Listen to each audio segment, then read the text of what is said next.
Hey guys, what is up? This is Matthew Davis, me once again. Welcome back to another video game review.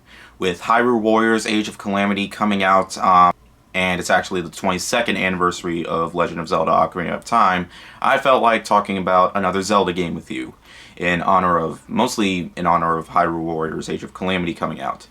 So, why not talk about the first Hyrule Warriors game? So, basically, I have the Wii U version, and I have the Switch version. Yeah, I know, I have a Band-Aid on my finger. That's a long story. But, anyways, I mostly played the Switch version of the game, so I'm mostly going to be reviewing that. But, since I'm basically talking about Hyrule Warriors, I will mention my experience with both a little bit, but, I am going to be rating both, so yeah, you can see that at the end of the video. But anyways, let's get into it. Hyrule Warriors is a Zelda spin-off game, which is pretty much like a reskin of the Dynasty Warriors games. In fact, that's pretty much exactly what it is. And just like those games, you hack and slash your way to victory. There are tons of different Zelda characters to play as, like Midna, Medley, Girahim from Skyward Sword, Fi, and many other Zelda characters. Like, there are so many Zelda characters that you can play as. So, yeah.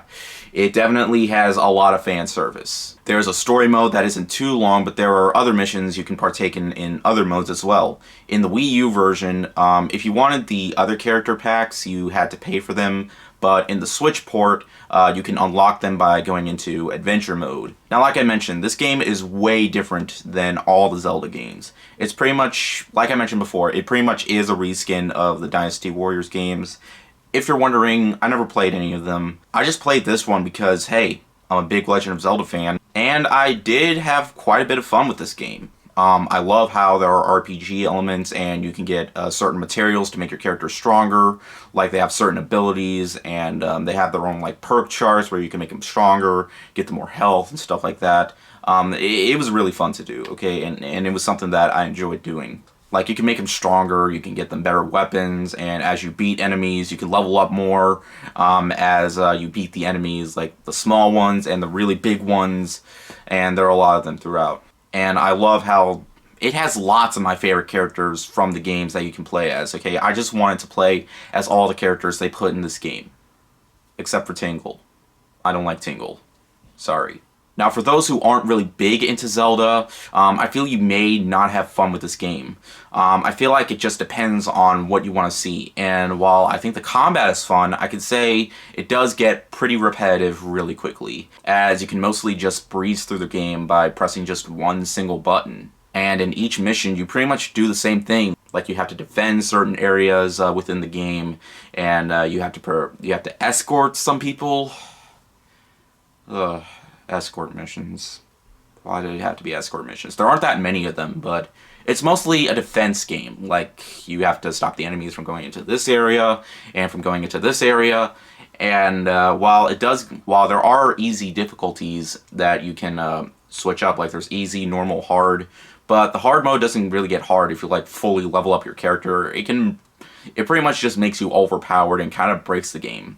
So it really didn't fully matter. But I still wanted to continue just so I could get my character strong to get through tougher missions, and each character has different movesets, which can be really fun to see, though each of them just have one different moveset.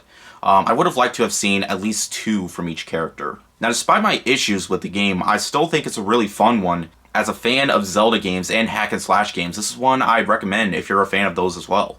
Though there are 3 different ports of the game, my best option is definitely the Switch port, mainly because it has all the DLC characters. So yeah, it may get repetitive really quickly. There still is a good amount of replayability and stuff to do, even when finishing the main story, and it might not be a game I'll be playing all the time. It is one that I'll gladly play, even if I have nothing better to do. I'm going to give Hyrule Warriors a 4 out of 5. On the Switch version, that is. The Wii U version, I think I'd give maybe a 3.5 out of 5, just because you have to pay for character packs, and I didn't bother playing the 3DS version because I heard it's not very good, so I didn't bother. But yeah, I still have fun with this game for the most part, and I cannot wait for Age of Calamity. I rented it from Gamefly. I should be getting that by next week.